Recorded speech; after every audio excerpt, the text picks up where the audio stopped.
Today we talk about how can you enable this sign or know how you can do that on your Robinhood app. So all you have to do, you just go down, click in this sign down here. When you click on it, it's going to take you to this list. And all you have to do, just click here on settings. So then it's going to take you to next step here. Then all you have to do, just click on notifications in the messages here, then come to this list. So then you click here on push notifications, then it's going to take you to this list. Then all you have to do now, just go down here. So you keep going down, then you click here on market updates, click on it, then you come here to visitors guild here, click in this sign.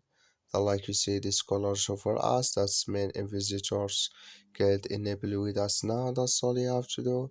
Thank you for watching. Don't forget to support us by like and subscribe.